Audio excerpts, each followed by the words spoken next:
বন্ধুসকল বহুত বেছি গৰম পৰিছে আৰু গৰমত ইমান ধুনীয়া ধুনীয়া আম দেখিছেনে বোলো গৰমত আম খাম এতিয়া আৰু আজি যিহেতু ৰ'দটো বহুত বেছি পৰিছে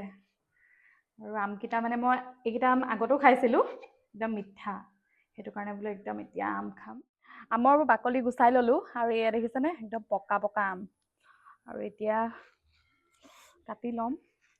গৰম যিহেতু বহুত পৰিছে আম খাব লাগে আৰু ইয়া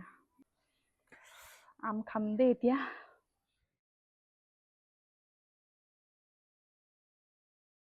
মিঠা খাবলৈ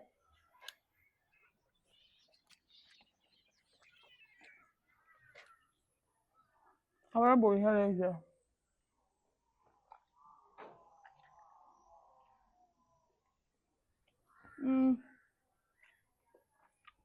এতিয়া মই আম খাওঁ